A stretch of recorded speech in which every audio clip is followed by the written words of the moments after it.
locally, and we're hoping for a great season.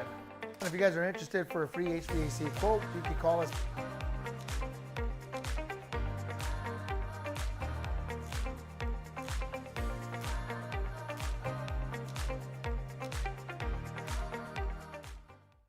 Burrito Express is proud to announce that we are the official burrito spot of ProView Networks.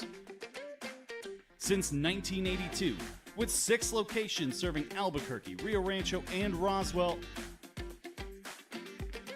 the question is, red or green? Let's go to the burrito. Visit letsgototheburrito.com and order now. Eagle Greens and Turf are a family-owned and operated business with over 25 years of experience in the home improvement industry.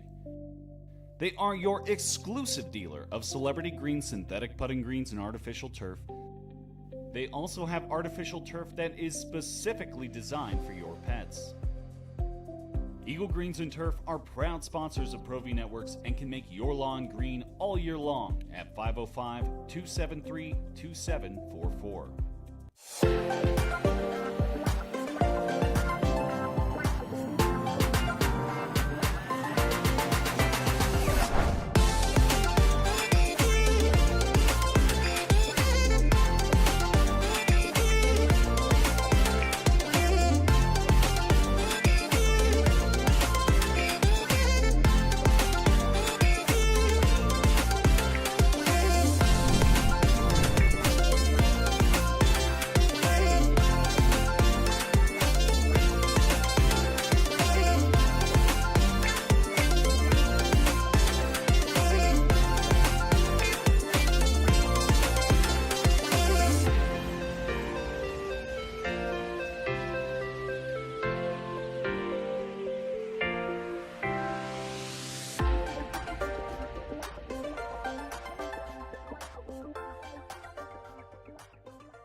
Hey, welcome to our downtown studios. It's that Granite time. Passion are proud Football supporters brackets are of just ProView around Sports. the corner.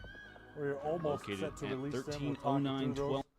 And we'll get you some predictions, some analysis, but the season has come and gone. I'm Sebastian Noel. I'll be joined in just a moment by a couple of our broadcast partners here at ProView Networks. But before we get started, let's go through the criteria first. It's often talked about, but it's pretty cut and dry.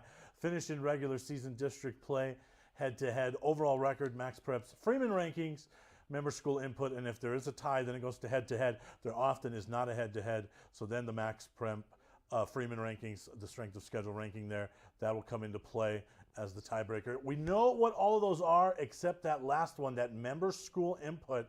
That's the coaches poll that's submitted at the end of the year. That never gets released. We don't know what that is. We don't know who votes. So that's always the one part of the equation that could flip things that we can only kind of guess about based on the last poll that we saw. Well, I bring in my partners here, Nick Nunez, Michael Montano. I can't believe the season already over. It seemed like it went by so quickly. So as we weight some of these brackets, what's the one big thing that stood out for you during the regular season? Start with you, Nick. I think I'll go with St. Mike's and head coach Joey Fernandez. They finished the season 10-0, a 40-6 win over Robertson today on a 30-game winning streak, Sebastian. They're so balanced. Their quarterback, Camille Stith, 24 touchdowns, only 3 interceptions going into Saturday, and then a great defense anchored by Ryan Hunt, a terrific defensive end, had 15 sacks on the season up until a couple weeks ago. I just think the Horsemen have been spectacular this season. That's a pretty, 30-game winning streak is nothing to scoff at ever, but what makes it even more impressive is it seems like in that classification, all the good teams are in their district. Yeah. So for them to roll that thing to 3 years playing in that district, that speaks a lot. Shout out Milwaukee Valley in that district. Sebastian had a fantastic season this year, defeating Robertson for the first time, I think, in school history. West Las Vegas also beat Robertson this year. Robertson, I think they finished the season 6-4. Will certainly have a home game at least in Class 3A. So, yeah, very tough district. What has made them rise as the cream of the crop this year? Why are they that much better than the rest of that very good district? I think they just have that championship moxie, right, Sebastian? I mean, they're chasing their 3rd straight championship. They know how to win football games. Spoke with Coach Joey Fernandez earlier this week. He said, I think at one point in the season when they played Hope, they were down to 25 available guys and just found a way to win, and found a way to win convincingly. So I think that's been it. If they have an Achilles heel, or if you tried to pick one out, is this team beatable? Well, I mean, I think the Dexter Demons in the state championship last year showed us that, right? They had St. Mike's on the ropes. I think, man, you just have to have a couple plays go your way, and you have to find a way to score the football. I think the toughest thing for them, Sebastian, is their defense. It's so strong. Teams just can't score on them, so you got to find a way to generate big plays. Before we get to your one big thing, they did play some 2A teams this year, right? Yeah. The 2A bracket is ready. Right. So let's look at that before we get to our next one big thing on the year. And 2A is always, I mean, the power has tended to be right where it is, right at the one there, Texaco. Congratulations to Coach Bob Gilbreth. He's a Clovis boy. He has the number 1 seed. The Wolverines will get the bye. At the bottom 2, Legacy Academy, they get the bye behind a huge win to close out their season. Congratulations to the Silverbacks. The 3 seed is the Eunice Cardinals, all gas, no brakes. Their starting quarterback went over 10,000 career passing yards this year. And the 4th and final bye goes to Hojo Academy. So let's look at the first round in 2A. The 8-9 is Navajo Prep against Jal. The 5-12 is Raton, who shocked the world when they beat Santa Rosa. They get the 12 seed Tularosa. Those losses coming down the stretch, Santa Rosa probably penciled into a 1 or 2. They drop all the way down to a 6 seed, so they get the 11 seeded Tucumcari Rattlers in the opening round. And then Loving is the 7 against the number 10 seed Estancia.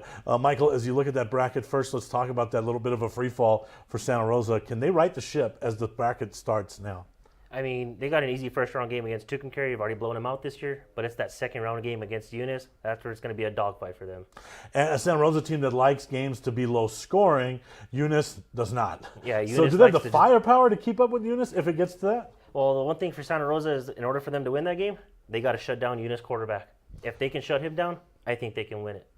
Now, what about Raton there at the 5? I mean, that's a win. That's a win. That is a season-defining win for Raton against Santa Rosa. So they have some momentum and some confidence heading into this tournament, don't they? Yeah, Raton has big confidence, especially after you knock off number 1 Santa Rosa, and then you see them fall all the way down to 6. So Raton's in a good spot right there. Nick, Texaco, they're always there, right? It's going to be a 1 or 2 or 3 seed, it seems like. And there they are again this year. What a season they've had. Yeah, they didn't start out that great, Sebastian. I think they lost to Santa Rosa early in the season, first game of the year, 15-14. Lost quite a bit from last year's state championship team, but they just peaked at the right time, Sebastian. They look really good. As you look at that, is this a chalky bracket for you guys, or do you see a team kind of making some noise maybe? I mean, I would say Santa Rosa if they can get past Eunice. And maybe Raton get to the Final Four and play Texaco.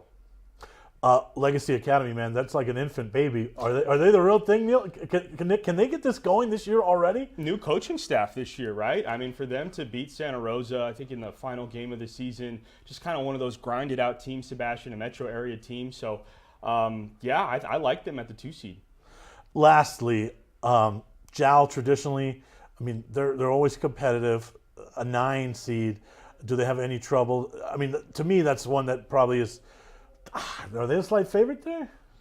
I'm gonna favor Jal. Playoff experience, always a powerhouse back then. I don't see them losing that first round game. All right, so we'll get back to that bracket later. We'll let you guys do some predictions, but let's go full screen here. And our next one big thing is going to take us to your selection. What's your one big thing this year? It's got to be the Cleveland Storm. I mean, yes, that 1 loss, 2 loss cruises hurt them. They were up, had momentum, just key moments in that game, shot them themselves in the foot, but that's just a loaded squad right there. Did you think the defense would be this good, having graduated what they graduated? I expected it to be good, but I didn't expect it to be this phenomenal. They're just loaded in every position on that defense. You got Carson Weddle. Man, he's a versatile player right there. Right. Jordan Hatch, whatever they need to win, right? If he has to throw it 35 times, he's more than capable. But he's had plenty of games this year where he throws 10, 12 passes, and they win easily. Yeah, they're more of a run game team. No matter who they've had at running back over the years, it's just nobody can stop them. Yeah, they do seem to plug in that position pretty well. Nick, the undefeated team, though, is Las Cruces, right? So I'm one of those guys that I always like the team. When a team has a rematch like that, I always tend to lean towards the team that lost the first game. So, but Las Cruces, incredible season, right? Yeah. Talk about them a little bit. They've been fantastic, led by running back Danny Amaro. What a fantastic season he's had. The receiver, Winnikoff, their quarterback, under Guardiola. They got a great defense, great coaching staff. They had to grind it out, Sebastian, in that district down south. They had to play Hobbs. They beat Centennial today. So for them to grind it out in that district, they've been phenomenal. Do we have any other brackets here, or should we keep going with our one big thing?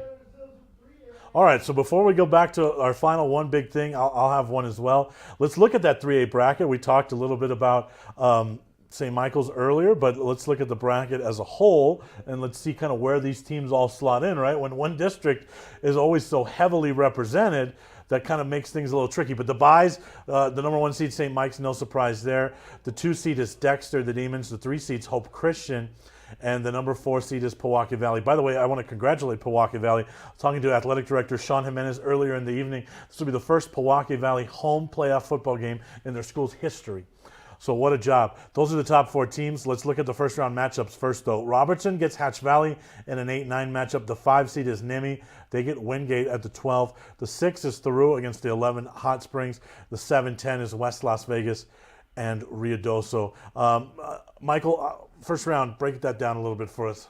I mean, Robertson, it's rare you see them having to play a first round game. They're always at that bye spot, but down here, first round win easy. West Las Vegas, finally beating Robertson since the late 2000s. That's just look at the district right there. It's loaded. Nick, some thoughts initially? Yeah, I see a lot of teams in that district up north, like you mentioned, Sebastian. I see Hot Springs in the south.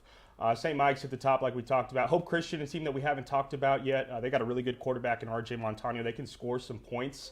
And then I like Dexter down south, Sebastian. What about Hope Christian, a 3 seed there, right? I mean, they some big wins.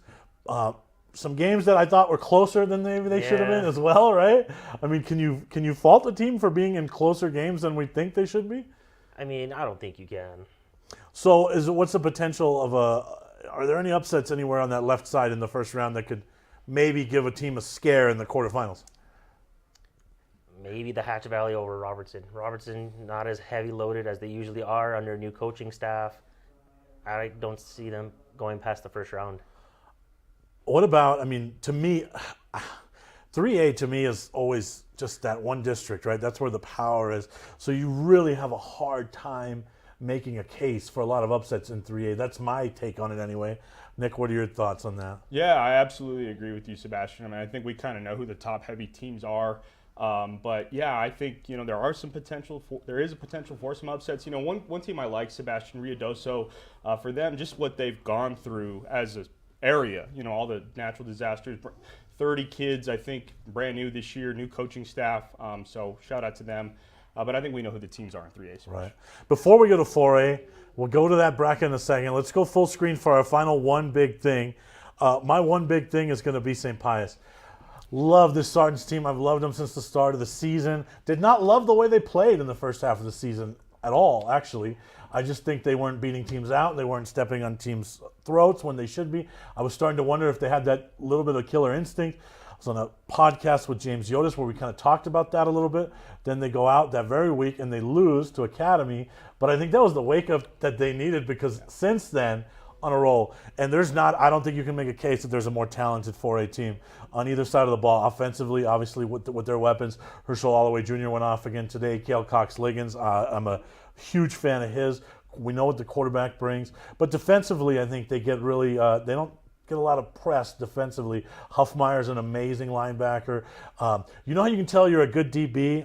When they don't even throw to you. And no one throws in Curtis Flakes the third's area. So he hasn't had a chance to rack up interceptions this year at a really super high clip, but that's because they don't even throw in his direction, right? That's the sign of dominance, isn't it? Yeah, it truly is. If you have a player that dominates and deflects everything and doesn't let your key receiver get big yards, they're going to not throw that way at all. So down the stretch, Nick, what I wanted them to do and what I wanted to see is I wanted to see blowouts. Yeah. I wanted to see gas down, and I wanted to see the penalties really cleaned up, and I saw all that down the stretch. I know St. Pius is a team close to your heart, so what do you think? I really like how they bounced back from that academy game. Like you said, I think it was the following week, Sebastian. They played Chaparral, who at the time was maybe 2 in the state in the coaches poll. Yeah. Yeah, and they beat them 50-0. And so just the response, that comes from coaching. I really like head coach Curtis Flakes and his coaching staff has done a phenomenal job. And they're right back on track. 2 touchdowns, 2 interceptions for Cale Cox-Liggins in that game against Chaparral. That was over at halftime against the number 2 team at the time. All right, so we talked about 4A, so I think we have the 4A bracket. So let's take a look at it, and let's take a look at how the seedings all shook out. No, that's 8-man. All right, 4A, the 1 seed, or I should say Pius and, there's a really good chance we get a rematch here, right? Because there's Bloomfield and Pius opposite again. Yeah. Another fantastic season for Coach Kovacs. Yeah. The 2 seed St. Pius at the bottom. Chaparral, the 3 at this bottom. They're stuck there with Pius. Taos is the 4 seed. They had a nice win on the road at Bernalillo to close out their season. Speaking of those Spartans, Bernalillo has an 8-9 matchup against Manzano in the opening round. 5-12 features Academy and Valencia. I think that'll be a tough test for the Chargers. 6-11 features the Pintos against Portales. Portales, I think, is a much better team than their record indicates. Grants is the 7 against the 10 seed Silver, who has a really stout defense. Take us through some of those opening round matchups, Michael. What catches your eye? Grant Silver, that 7-10. Grant's very solid team, tough district, but Silver, their record says what it shows, but the team, I think they're a better team than what their record shows. Nick, would you be shocked if you saw one or more of the higher seeds or the worst seeds?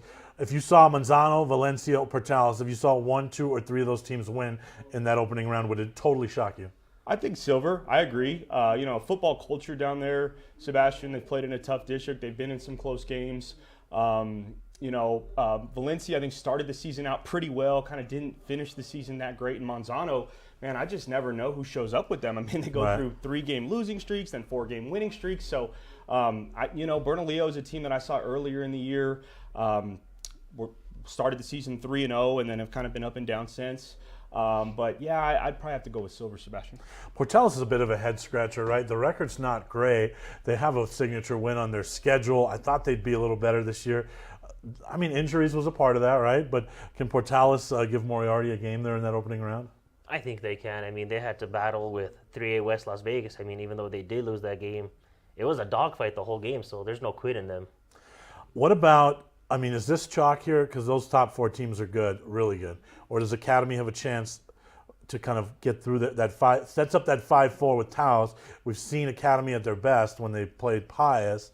If it does get to a Academy-Taos matchup, Nick, what do you like there? I think Academy has a lot of weapons on offense. I really do. I think their quarterback, William Braun, has really spread it around. Gage Conway contributes as well. So I think Academy has the firepower on offense, Sebastian, to get to the semifinals. If that's a low-scoring game, which it very well could be, they got a guy that can kick 50-plus yard field goals.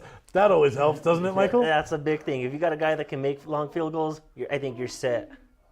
I know the Dodgers won, guys. We got it. Our directors are clearly distracted by the World Series. Congratulations to the Dodgers winning the World Series. Also, big shot before we move on to the next bracket. This is a football show. How about the Lobos bowl eligible? We've done this show every year. When's the last time the Lobos played a meaningful game the same day that we've done this show, Nick? It's been a long time. Last season, maybe, because, they had a chance to be bowl eligible at the end of the year, lost to Hawaii. But certainly a phenomenal win today, a statement win. Couldn't be happier for this program. In the game, it really reminded me of the Academy St. Pius game that I got to call. Yeah. So Academy gets off to this 21-0 lead. It quickly vanishes, and the Lobos took care of business. Anyway, let's move ahead, right? We got another bracket here. I think our directors are done watching baseball in the back, so we could probably get a quality show the rest of the way. 5A bracket here. It features the number 1 seed, Artesia Bulldogs. They look like they're unstoppable right now. Yeah. The 2 seed is Roswell. The 3 seed is Los Alamos. What a season they've had. And the 4 is Lovington, the Wildcats. Then the first round, 8-9, it's Highland against Mayfield, a team that struggled. They hit the road. They'll have to come to the Duke City in the opening round. The 5 seed is the Rockets of Goddard against Deming, the Wildcats. The 6-11 features Gadsden and Capital. So Capital probably squeezed in at the end of the season with some stuff that happened there. Belen with a 7 against the 10 seed Valley. Valley limping to this tournament. Anything that sticks out in the first round in those games, Michael? I got to go with the Capital Gadsden. Right? Capital had that chance to be the 7 seed where Belen is, but since that they lost to Belen on Thursday, they had to slip down to that 11, but they're also lucky to get in after some district issues. How about, Highland's been, at the beginning of the season, it looked like maybe this would have been a really special year, right? And then they kind of had some head scratchers on their schedule, didn't they, Nick? I think it was that Capital game. They were up 21-0 in that game. I really like their running back, Jose Tapia. But, yeah, they just have kind of been up and down as well, Sebastian. They're not peaking at the right time. What's the separation between Artesia and the rest? I listened to Jeff Lynn on James Yodis' podcast, and he said, wow, this is one of the most talented Artesia teams he's seen. Just their length in the secondary. Everybody talks about their weapons on offense, but they've been pretty solid on defense. They've given up a couple touchdowns here and there, but they're really good, Sebastian. Coach Lynn's really tough to go against during the playoffs, right? He always has Roswell ready. And despite, there's some, I guess the bar has been set so high in Roswell. Some fans on social media really giving Roswell a tough time this year, not winning by enough, close games, etc. But they're always ready in the playoffs, aren't they? Yeah, well, they lost 31 seniors from last year, so we got to give this team a break. They did beat Los Lunas pretty convincingly early in the season, so they just ran into some talented teams. But I think, they always play really well in the playoffs. I am under the belief that there's no chance this thing doesn't go 1, 2, 3, 4 into the semis. One of you guys want to make the case that I might be wrong? I don't think you're going to be wrong. I do see Capital pulling off that first round upset, but I don't see them stopping Los Alamos. Nick? No, I don't think so. Los Alamos, right? Undefeated team. There was a question mark. Were they going to get a top 4 seed? They did. They deserve it. But an opportunity for that program to prove it, Sebastian. They're going to have to beat a good team from the Southern District. And we talked about, do I see anything? No, I think it's going to be all the top, Sebastian. Per the usual, the class in 5A, it's Roswell, it's Artesia. The road to the championship always seems to go through the Coyotes or Artesia, the Bulldogs, and it looks like that's going to be the case again. Do we have the 6A bracket ready to look at here? I believe so. The questions of 6A would be who would be the 12th seed, and it is the El Dorado Eagles. So no Clovis Wildcats. The Wildcats are the team that got left out. I want to start there. Before we even dive into the bracket, sure. Clovis has a win to end the season. Yeah. And also, if you look at some of their losses, they put up some points against some really good teams. Yeah. It's disappointing for the Wildcats, isn't it, Nick? Yeah, they played pretty well against Hobbs for about a half. I was pretty impressed. And a team that is such a powerhouse traditionally. Won their first game of the season against Pedro Vista, then went on a pretty long losing streak, picked it up at the end. Thoughts? That's not the way Clovis season ended. Had that big win against Alamogordo, you think, they're going to be that 12. They're going to sneak in based off of everything. It's just the losses were there, but it is what it is. The criteria is what it is. Who's the better team, El Dorado or Clovis? They're pretty equal right there, but I have to go with Clovis. Right. Nick? I like El Dorado, Sebastian. I've seen them. High potential, right? Yeah. See Jahari Moorhead, who loved me some Jahari Moorhead. Nolan Romero Williams, if he's healthy. Right. Another weapon for Quintana, when he's healthy. And Evans has an arm. I mean, the thing with Evans is as long as he doesn't throw the football to the other team, that's their key to success, right? And they got to get some stops on defense. They gave up 50 to Sandia. That was a shootout, but they got to get some stops on defense. I talked to Coach Dodson. He said, thought we could give a team some problems. The problem is they played La Cueva on homecoming, 26-7 loss, scored first. I don't know if you were doing the game. I think it was Gabe Morris Stubbs, but, we'll see. We'll see what they can do. They'll get another chance to face La Cueva in the opening round in the 5-12 matchup. The 8-9 is Los Lunas against PV. Los Lunas, huge win against Sandia to kind of just end their hopes of getting into this thing today. The 6 seeds Rio Rancho against the 11 Carlsbad. Rio Rancho had to be slotted ahead of Volcano. That drops the Hawks all the way down to the 7 seed, despite moving up big time in Max Prep's ranking. And they get to face Cibola, who they faced today, right? Yeah, 35-7 win for the Hawks. There you go. The 1 seed's Las Cruces, no surprise there. The 2's Cleveland, 3's Hobbs, and 4 is Centennial. So let's look at the opening round. I'll throw the Los Lunas PV one to you, Michael.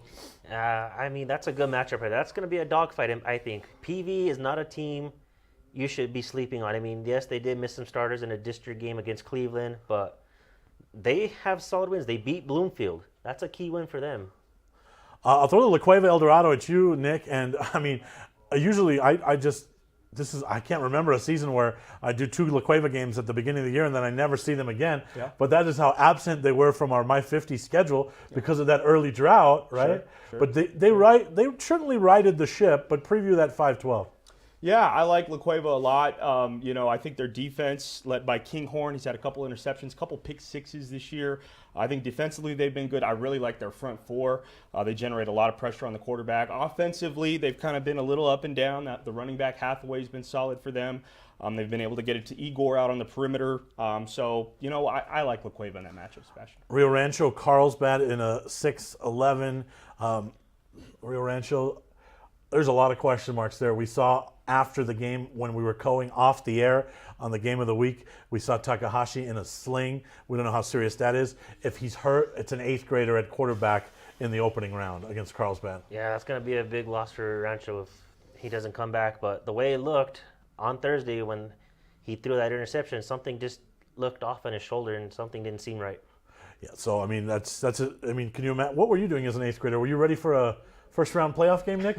Not in Class 6A, not ever, because I didn't play football, but that'd be tough. And then the 7-10, obviously we saw that matchup today, Volcano Vista Cibola. Hawks getting healthy, right? That's a key. They got Spirit Cook back there at quarterback. I think they still need to get some other pieces back. I'd like to see them at full strength. Can Cibola pull that upset after what you saw today? I don't think so. I mean, Volcano's just too loaded. I mean, yes, they've already faced each other this year like we saw today, but Volcano's just a loaded team. Cibola, it's not going to be a good day for them. All right, we'll take our first break. When we come back, we'll reset all the brackets for you. We'll dive further in, and we'll get some predictions from these guys when we return on the ProView Network's bracket breakdown. Granite Passion are proud supporters of ProView Sports. They're located at 1309 12th Street Northwest. They're your one-stop shop for granite, quartzite marble, quartz, and install. Most jobs are completed in a single day. Give them a call at 505-242-1007. That's 505-242-1007. We've been trained, conditioned, and rewarded for doing more. But people weren't designed for all that doing. Our bodies need to settle into nothing from time to time. Into nothing at all. In a world obsessed with doing more, we invite you to undo. Across the state of New Mexico, different journeys will begin. And when their journeys unite, together will become one experience. Our campuses across New Mexico in Portales, Roswell, and Ruidoso come together to provide you the support as one family. We are one family that share one goal, one opportunity at a time. We are One Eastern. Raising Cane's invites you to grab life by the chicken fingers. So get out there. Be you. Do you. Embrace whatever makes you, you. All while enjoying Raising Cane's hand-battered cooked-to-order chicken fingers, crispy crinkle-cut fries, buttery Texas toast, and that secret recipe cane sauce that makes everything that much better. So go on. Savor the day. Raising Cane's chicken fingers. One love. Hi folks, Morley Fletcher here, owner of Santa Fe Kia. You know, at Santa Fe Kia, we like the byline of Santa Fe Kia is where we treat you different. Some reasons why. I'm remodeling our facility to make it better for our customers. Our salespeople treat people with respect and the way they'd like to come and purchase a vehicle. That's why at Santa Fe Kia, it's where we treat you different. Don't sacrifice quality and flavor when you're in a hurry. Golden Pride offers ribs, fried chicken, red and green chili breakfast burritos, and frontier sweet rolls. 4 great locations, or visit us online at goldenprideabq.com. Golden Pride Barbecue Chicken and Ribs are proud supporters of ProView Sports. All right, we're back for bracket breakdown here with Nick Nunez, Michael Montano. I'm Sebastian Noel, and our downtown studios here, so we saw the brackets. We kind of saw the big question in 6A was going to be who was going to get left out. That question was answered. So let's re-rack some brackets here, starting with well, actually, you were at a game today. Weren't you at a playoff game today? I went to a 6-man quarterfinal game today. Tell me about that. It was a good experience. First 6-man game. It looked pretty like it was going to look like an upset. It looked like the beginning. Mountaineer had that gear going. They had that fire. And then coming out of halftime, Mag just opened it up on them and never looked back. Those are fun games. Got a chance to do some of those games, and those are fun games.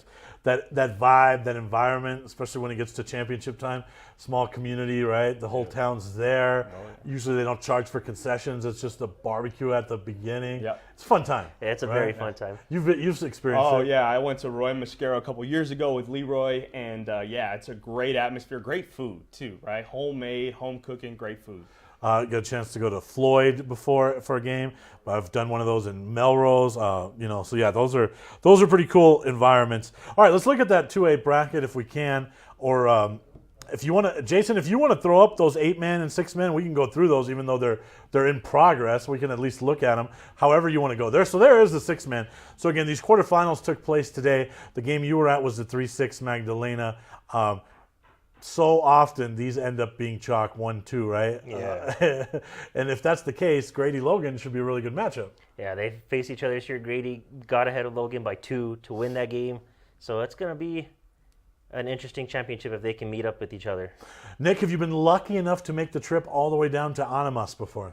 I have not. That's the bootleg of New Mexico. Have you? No, I drew the short straw and got Eunice instead one year instead of going to Animas. So they're the 5-4. That was the 5-4 that happened today. That's the one score I didn't see, so I don't know who. Elida ended up winning 63-7. Okay, 63-7. Let's look at the 8-man then. That one also underway. First round was today, right? Start last night and today. Okay, so Fort Sumner House is the 1, the 2 is Melrose, the 3 is Tatum, the 4 is Mesilla Valley Christian. So Manal and Clayton was today. Was that today? That was last night. Okay, who won that? Manal 64-20. All right, Escalante Alamo Navajo. That game was called in the first quarter. Okay. Due to unsportsmanlike issues. Unsportsmanlike. See, we can't have that. That's got to pursue victory with honor, right?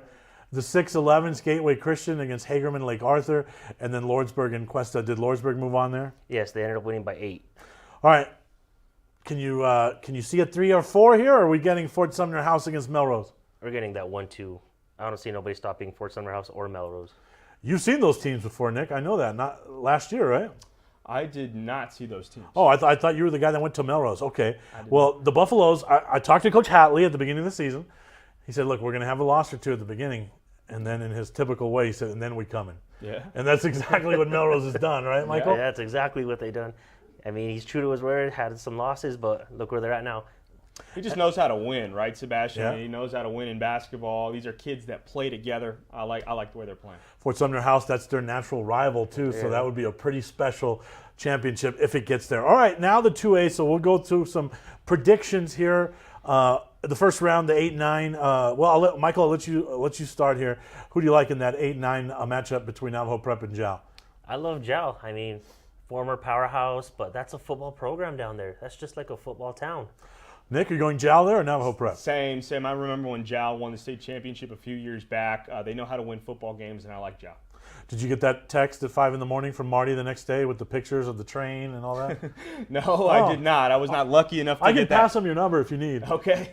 The 5-12 is Raton against Tularosa. Who do you like there? Oh, Raton. They're on a hot streak right now after that win over Santa Rosa. They got a lot of confidence going on them right now. You like that too, the 5-12 there? You like Raton? Yeah, for the same reasons Michael said. I like Raton. That's such a confidence-building win they had late in the season there. Santa Rosa, Tucumcari. The Lions, can they get it together? It has to start against Tucumcari. I see them getting back on track to where they started the season, winning games, just blowing teams out. But it's that second-round game with Eunice. 6-11, you like Santa Rosa there? I do, Sebastian. These are kids that play everything together. They just won state baseball back in April or May. I think they're going to figure it out. I think they beat Tucumcari. Loving Estancia in the 7-10. I'm going to have to go with Estancia. Oh, that's a pretty big upset. Nick? No, I'm sticking with Loving. They play in that tough district down south, Sebastian. They've been tested there. I think they beat Estancia. Let's stay down there. whoever wins that game gets the Silverbacks of Legacy Academy. They have a huge mismatch, right? They have the one big offensive weapon that I don't know if Loving or Estancia can stop. So can either of those teams beat Legacy Academy, or are you taking the Silverbacks to move on? Oh, taking the Silverbacks to move on. I mean, after that big win against Santa Rosa to win the district, they're riding hot right now. Nick? Same. That's who I got as well, Sebastian. Santa Rosa, Eunice. That might be the most anticipated quarterfinal matchup. That should draw a few eyes. We know how good the offense is at Eunice, right? I think what that matchup showed against Texaco, though, is that defensively, maybe Eunice is not as strong as they've been in years past. So does offense win out here, or does defense win out in that Eunice-Santa Rosa game? It's going to come down to the defense. I mean, both teams very good on offense, but in the end, defense does win games. Are you saying what I think you're saying? I am. You're going to go Santa Rosa over Eunice there, huh? I am. Okay, all right. Nick, let's see if Nick joins you on that limb. They're just such different styles, right? I mean, Santa Rosa, that wing T offense, like to run the football. David Chavez has done a phenomenal job this year. I think Santa Rosa is able to find a way to get enough stops on defense, take away that passing attack. If they can grind it out on the ground, chew some clock, I like the Lions. I said I wasn't going to pick any games, but Eunice is going to blow them out. Top of the bracket, Texaco against both of you guys picked Jal. So what do you like there, Texaco and Jal? I mean, that's a district game right there, but in the end, Texaco's riding hot after those 3 losses. I don't see them losing. Going Wolverines there? Wolverines, Sebastian. How it shows you the quality of Texaco's wins that a 6-3 team can get that seed, right? Yeah. I mean, that's how good they are. And then that would set up a Hojo Academy against Raton matchup. Who do you like there? That's going to be an interesting matchup. I mean, both teams are tough. Hojo's Academy, very well-paced, all-around team. But Raton, I think the momentum and the wins that they have, I think that helps them pull off the upset. Nick? Agreed, Sebastian. Same reasons. Okay, so then that semi would be Texaco against Raton for you guys. Who do you like there? Texaco. Is it close? It seems like the beginning might be close, but then I think Texaco just defensively just wears out Raton. Tough to pick against Texaco there, Nick. The trenches, Sebastian. The game is won in the trenches. They got big offensive and defensive lines. I like the Wolverines. Bottom of the bracket then, you Santa Rosa boys, I got Eunice, against Legacy Academy. That will be an interesting matchup there. What do you like there? I think Santa Rosa comes back with vengeance and upsets Legacy Academy because I think that district loss is going to fuel them. So Santa Rosa all the way through, huh? Yeah. Man, do you have an open traffic ticket or something in Santa Rosa? What's going on? You get pulled over around Santa Rosa. Yeah, you do. All right, you're gonna keep going with the Lions as well, man? I mean, I think so. I'm riding the Lions all the way, Sebastian. Okay, I got Eunice there. So that semifinal then is Texaco, Hojo Academy, right? Yeah. And then I have Eunice. You guys have Santa Rosa against Legacy Academy. You're going to just punch them all the way through to the championship game? I mean, I'm going to punch Santa Rosa to the championship. I like it. Against their rival Texaco. If they do, let's just say if they do get through Eunice and then a Santa Rosa Legacy Academy game, that would be an interesting matchup, right? All that experience, all that pedigree at Santa Rosa. They're new to the dance.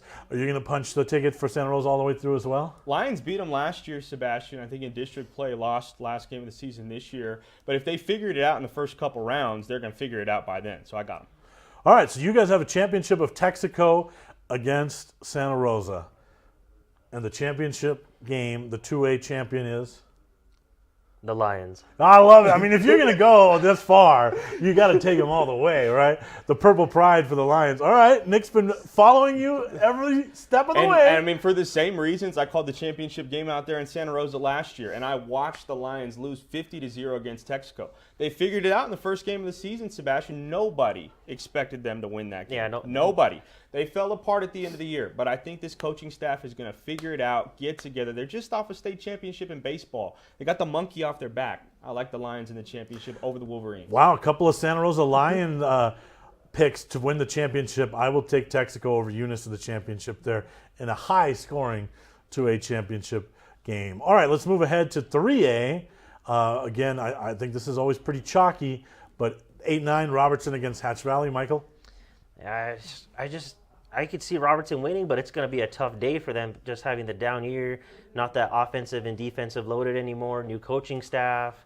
just an off year for them, losing to Pawtucket and West Las Vegas. What does Hatch Valley present that can give Robertson problems? Their defense. Okay. It's that defense. Nick, where do you want to go in that first game? It's tough, Sebastian. I wonder where that game is going to be played. Is it going to be played in Las Vegas, or do the Cardinals have to travel down south? I think the Cardinals have enough. They play in a tough district. I think they'll win that first round game. Nimi against Wingate is the 5-12. Michael? Nimi all day, and they're just too loaded on both sides of the ball. Nick? Yeah, I agree. 9-4 team last year, Sebastian, with Nimi. I think they play in a tough district as well. I got the Colts. So then the bottom of the bracket's Theroux against Hot Springs, 6-11. Who do you like there?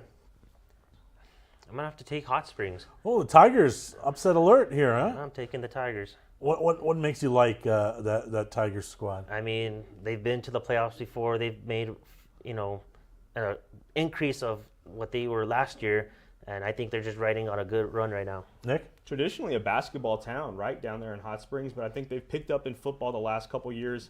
I think they get that first round game against Theroux. West Las Vegas against Ruidoso in the 7-10. I would say those are pretty evenly matched teams. What do you think, Michael? Yeah, that's a pretty even matched up teams right there. I mean, 7-10, that's everybody's favorite first round, matchups right there. But I think West Las Vegas just edges Ruidoso. It's a pretty long trip as well for the Duns. All right, so then top of the bracket, St. Mike's against Robertson in that quarterfinal. Obviously, teams that are very familiar with each other. Yeah. So different result, same result. It's going to be the same result, St. Mike's. Nick? 40-6 today. I can't see any reason why it's different in 2 weeks. Milwaukee Valley, we mentioned that first home game in school history. Nimi, the 4-5 matchup. What do you like there, Michael? I mean, if Pawtucket wants to advance to the semis, they're going to have to really bring it against this Nimi team. What is Pawtucket? How did they put together this season that got them that 4 seed? What are the weapons they bring to the table against Nimi? It's just the offense. That offense is just loaded at quarterback, running back, receiver. If you can't stop those spots, you're not going to beat Pawtucket. Pawtucket Nimi, Nick? I think I got Nimi, Sebastian. Again, congratulations to the Elks. They've accomplished so much this season, but Nimi, a team that traditionally goes deep into the playoffs, I think the experience and the pedigree is the difference there. So there's the Huskies at 3. You guys both picked Hot Springs, so let's take that matchup of Hope Christian against Hot Springs. Michael? It's going to be the Huskies. I mean, you see the district they play in of St. Mike's, Pawtucket, Robertson, West Las Vegas, having some close wins, only beating Pawtucket by 1. I think that experience helps them there. Nick? Yeah, just a lot of weapons for Hope Christian. Braylon Edwards, the receiver, RJ Montano, the quarterback, we talked about him. He also leads the team in rushing, I believe. So they could score some points, Sebastian. I like the Huskies. Dexter Demons against West Las Vegas. West Las Vegas have a chance there at the upset, or is Dexter pretty comfortable at that 2 seed? I mean, if West can hang with Dexter and stop their drives and not let them put up so many points, it could be a good game, but Dexter's just too loaded. So then we'll have the Demons and Hope Christian at the bottom. I would think Hope Christian has the offense to put up some points, but there's been games where they just don't. Yeah. So in that Hope Christian-Dexter matchup, who do you like? Dexter. They're just too loaded. The playoff experience, returning key players, they're just too heavy loaded. Nick? I like Hope Christian, but when they run into a wall like they did with St. Mike's earlier in the season, I think their offense kind of, falls apart in some respects, and I think they'll see that with Dexter. I think Dexter's a pretty good defensive team, Sebastian. We saw them come up with some big stops in the state championship game last year. They've shown the same thing this year. I think defensively the Demons have enough to shut Hope down. Let's move ahead. Do you guys both have St. Mike's and Dexter in the championship? Yeah, I do. Okay, so is that going to be a compelling game, or is St. Michael's just the cream of the crop there? It's going to be a compelling game. It's going to be just like last year, coming down to the wire, but I think Dexter pulls it off this year. All right, we got to vote for the Demons. What about you? That's a long winning streak. They look so much better than even last year's team, and they were good last year. St. Mike's, Dexter, who do you like? You want a three-peat, right, Sebastian? If your head coach Joey Fernandez and the Horsemen, I think St. Mike's gets them in the championship. All right, let's flip to 4A then. A lot of interesting games there. We talked at length about the top seeds in 4A already, but we can kind of delve into that opening round and a really interesting one. I'll start with Nick this time because you kind of mentioned it about Manzano. You never know what Manzano you're getting. What Manzano is going to show up in that 8-9 against Bernalillo? Believe they won today, and so they're coming off a win. Bernalillo, a team that kind of struggles to score the football. They had to replace Uriel Castro from last year, so their passing game is kind of up and down. Ulysses, I believe, is the starting quarterback now. I just think Manzano has too much offensively. They'll get hot. Bernalillo's defense is good, though. Goon Squad. Yeah, Goon they Squad. are. Yeah, those guys are gamers, man. Mario Molinado, those guys just play ball. I think it's a great matchup, man. It's hard to pick. I'm going to take Manzano. Mike? I'm going to take Manzano. I mean, just like Nick said, you don't know what Manzano could get. Manzano can win by 50 or they can lose by 50. You just don't know. Academy and Valencia, again, we mentioned Valencia, that potential. They have some good wins. When they get the running game going with Stores, it's scary, but that is kind of a one-man show sometimes. So can they pull the upset there, or do you like Academy? I think I know the answer, Nick, but go ahead. Yeah, I like the Chargers, Sebastian. Like we talked about, just too many weapons for them. And other teams that have played each other before from the same district. Yeah, I like Academy. Academy as well. They're just too loaded. Tough district. I don't see them losing. Pintos and Portales at the 6-11. Again, I mean, you are what your schedule and record says you are. Portales just didn't get the wins that they thought they would get. But I like this matchup for them. Nick, what do you think? Yeah, I do too. But Moriarty, Sebastian was one of the only teams to give St. Pius fits. I know it was earlier in the season. You didn't like the way the Sartans were playing at that time. Kind of a grinded out team that gets it done on the ground. I think the Pintos advance. Were they, correct me if I'm wrong, was Pius losing in that game when it got called? They were, according to, I think it was James Yotis who wrote about it. My understanding it was like 14-0 Moriarty in the first half. And it never got to halftime, so it didn't count as an official game. Who do you like in that 6-11? Moriarty.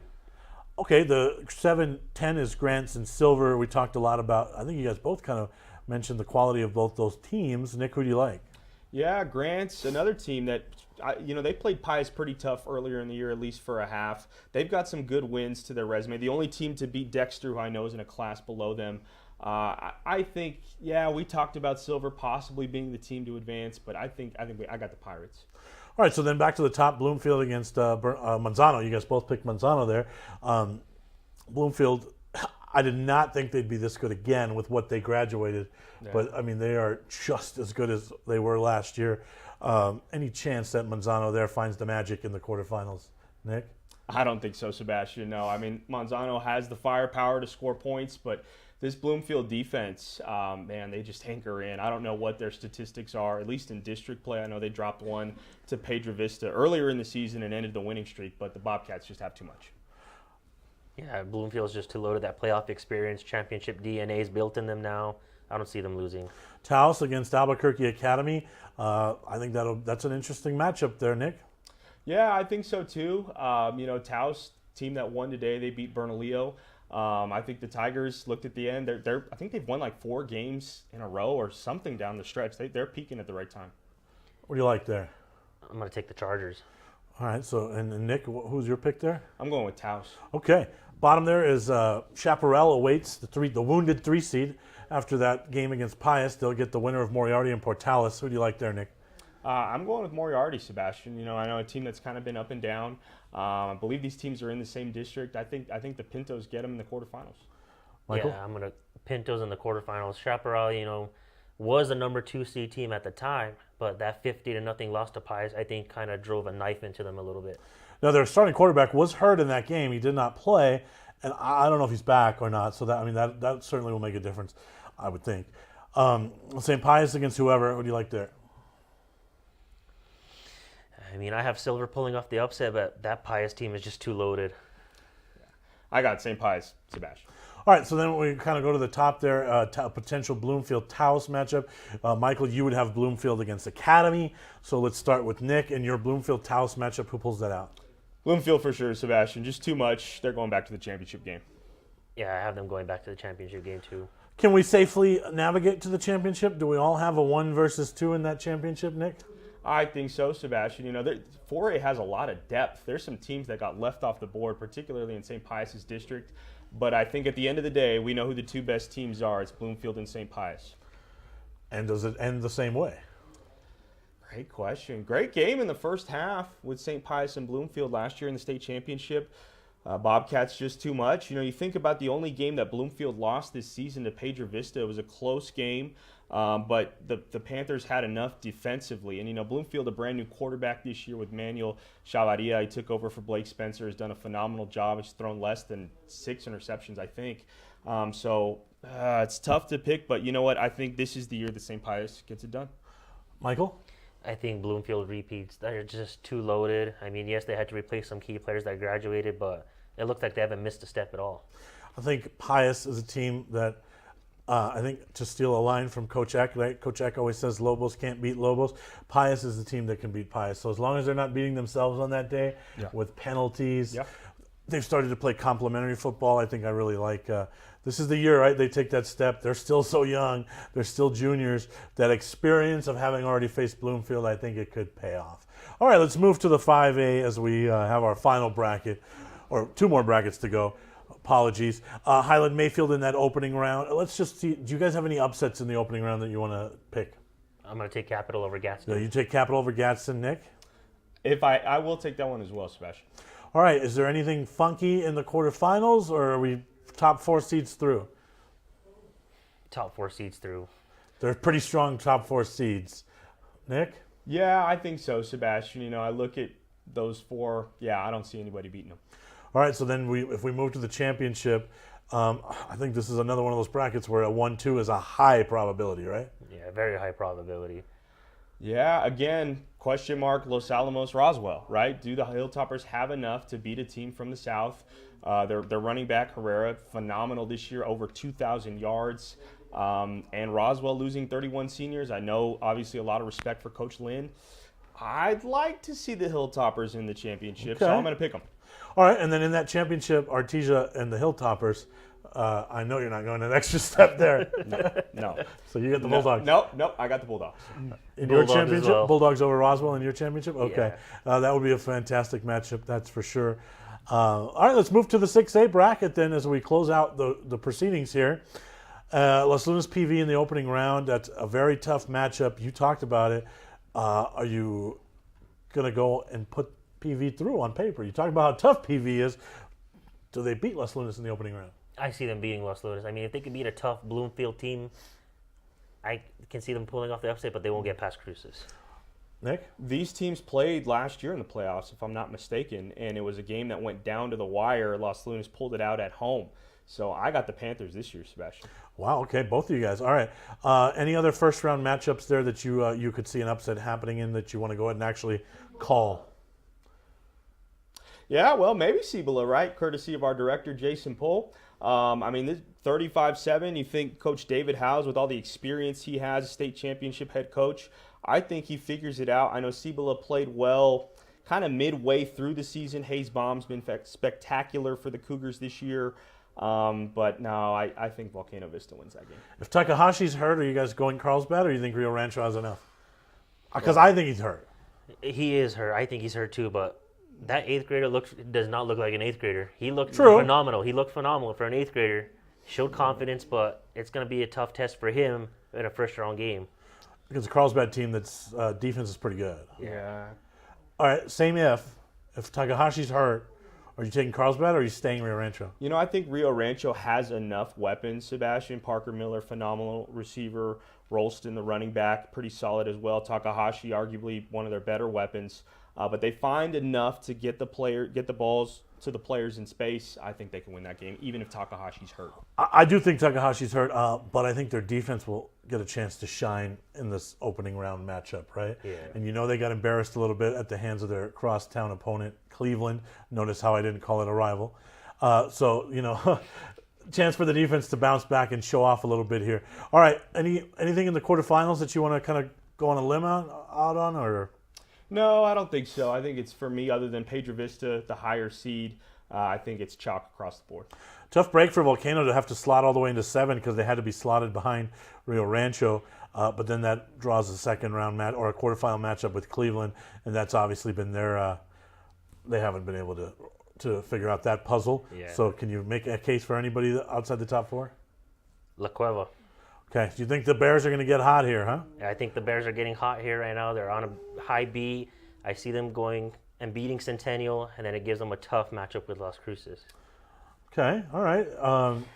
I know you love Centennial, Nick, so I don't think you're going to follow suit. No, I don't think so. I like Centennial a lot. I don't think La Cueva has enough this year. I like Rio Rancho if Takahashi's healthy. Hobbs, though, it's so hard to score on them, man. They have a great front three. Their defensive line is solid, so...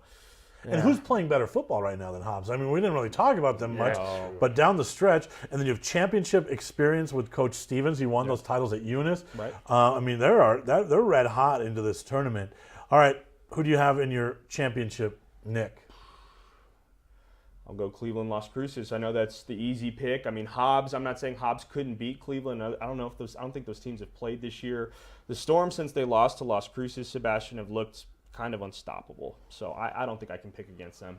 So in that championship, let me ask you this before I ask you to pick: who's more likely to get tripped up on the way in the semis if someone got tripped up?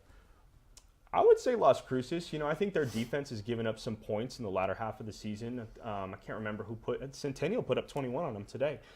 So they've played in some close games. Cleveland, other than that game against Cibola, which was oddly like 14-0 going into the fourth quarter, they've pretty much just had their foot on the gas and have not looked back. So I think the Storm do not stumble. If it is a team, it's Las Cruces. Who do you like in your championship game? What are the two teams in there? Cleveland Cruces. I'll ask you the same question. Which one's more likely to stumble if they do? Like Nick said, the Las Cruces defense, they've given up points here down the stretch. I mean, they should have blown out Centennial, but Centennial kept it close, only to lose by 10. So it's going to be Cruces. Since you guys both have the same two teams, Nick, I'll start with you. Who do you like there and why? In the championship game? Yeah. Man, I think Cleveland just has such a winning tradition, and Las Cruces does too from a long time ago. It was a close game. Got to give Las Cruces credit for going on the road and winning down there. Cleveland would have to prove that. And most of the time when Cleveland plays in the postseason, Sebastian, they're at home for the most part. They usually, or they're in the metro area. But I'd have to take Cleveland. In a high-scoring game or a low-scoring game? What do you think? I mean, I think, Cleveland has mostly been in high-scoring games because they score a lot of points. They gave up, 42 to Centennial at the beginning of the season. I don't think they've given up anything close to that since. So I think they've figured it out on defense. Even if it's a low-scoring game, I got the Storm, and obviously if it's a high-scoring game, it favors Cleveland. All right, your championship, who wins that game and why? Cleveland with the win over Las Cruces, mainly because of the defense. I think the defense is going to be the key factor for Cleveland to win. All right, let me throw a curveball at both of you guys then. Since you both picked Cleveland to win, Yeah. what would have to happen for Las Cruces to win that ball game? I don't think either of you would be surprised, even though you picked right. That's how good Las Cruces is. But what would Las Cruces have to do to win that game? Shut down their weapons, right? Easier said than done. I mean, you're not going to shut them all down. They have too many. Jacob Maldonado at receiver. Evan Nanez is back. They'd have to shut down some of their weapons, get stops on defense, which they did at times in that first game. And by the way, Evan Nanez is 100% back because he looks explosive. I mean, he said after the game 2 weeks ago that he didn't really need the brace. Coaches wanted him to wear it. I think he ditched it the last game, or he may have had a smaller one under the uniform. But Nanez looks like he's just explosive. I don't remember him being that fast. Okay, same question to you. What does Las Cruces have to do to win that ball game? You got to shut down Hatch. Because if Hatch can get his top-tier targets of Maldonado, Nanez, and Bustillos, then you stop those guys, you're good. Okay, but now let's just go other way. If you talk about it could be a shootout, right? Yeah. Now that could be fun because with Amaro and Winnikoff and all those weapons, does the shootout also favor? Because I know you specifically said a shootout favors Cleveland, right? I think so, yeah. But Las Cruces is equipped to play in a high-scoring ball game, right? They are. I just don't know if they're as dynamic, right? Like the Storm have so many pieces, like Michael was mentioning. I'm not saying that Las Cruces is one-dimensional. They got weapons as well. Amaro, fantastic running back, and Guardiola too. I just think Cleveland has more. And then how much does that experience matter, right? Like I just love the leadership of Hatch. He doesn't get rattled. I mean, he had a weird interception in the game we saw against Cibola. I really don't know what happened there. But he doesn't turn the ball over a lot, and he just oozes leadership, right? And there's a lot to be said for that. Now, I could flip the coin too, though. Yeah, you can. This Cruces team, they've been playing in championship games since they were freshmen, right? Yeah. But who does the championship experience? That feels like a Cleveland thing, right? Yeah, I mean, you see this will be their fourth or fifth year getting to the championship, so Well, I do know Coach Lopez is going to have both of your faces in the locker room. Yeah. So that I can be sure of, right? So I do know if it gets to that 1-2, and I know that's the matchup everyone in the state wants to see. It's that matchup. I think it'll be a phenomenal close to the season between those two. No doubt, Sebastian. It'll be the matchup that everybody wants to see. Maybe we'll get it. Don't forget, playoff games are exclusively home on the NFHS network. So if you don't have your NFHS network pass yet, make sure you get that before the playoffs begin. We'll have all the championships for you, and we hope to see you out there. And from the smallest of sites all the way to the 6A championship.